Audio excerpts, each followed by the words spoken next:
Volevo dire quello che è l'impegno dei soggetti che vengono coinvolti oggi. Da parte della provincia abbiamo detto c'è l'impegno intanto a dare il proprio contributo al mantenimento di analisi per andare a capire quali che potevano essere le opportunità che una tassa di soggiorno poteva offrire al territorio se estesa su tutto il territorio provinciale. E da qui siamo partiti da questi comuni perché qui esistono gli uffici IAT e quindi su questi già c'era l'impegno e il lavoro da parte della provincia. Ma questo deve essere solo un punto di partenza perché proprio questa tassa e questo lavoro possa avere effettivamente il successo sperato e possa dare quella marcia in più al turismo sul territorio.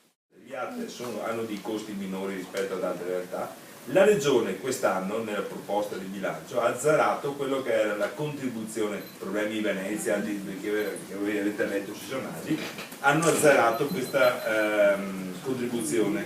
Allora, a fronte di questo taglio da parte della Regione, la riapertura di questo ufficio non è un problema di ubicazione, va bene a Preganziolo, va bene a Mogliano, l'importante è che si apra perché come avete visto dai dati siamo in un bacino dal punto di vista turistico molto importante. È per questo motivo che Preganziol, dopo aver visto l'esperienza sicuramente antesignana, fortissima, un plauso al comune di Mogliano, ha già Preganziol l'anno scorso applicato la tassa di soggiorno. Io volevo portare la testimonianza come ente locale dell'importanza di questa esazione, cioè di questa applicazione. È una tassa di scopo che non si applica, lo ha spiegato che ai cittadini, non si applica ai residenti, questo è un piccolo importante dato, quando si parla di tassa, ecco l'aumento.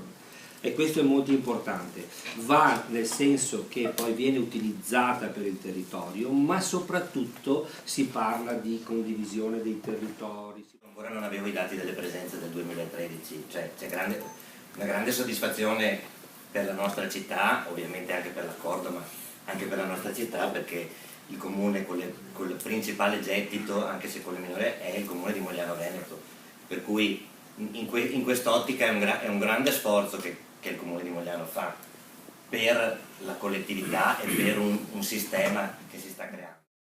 Allo Stato i comuni interessati dall'accordo dell'imposta di soggiorno sono 5, con l'auspicio da parte dei firmatari che altri comuni seguano presto l'esempio.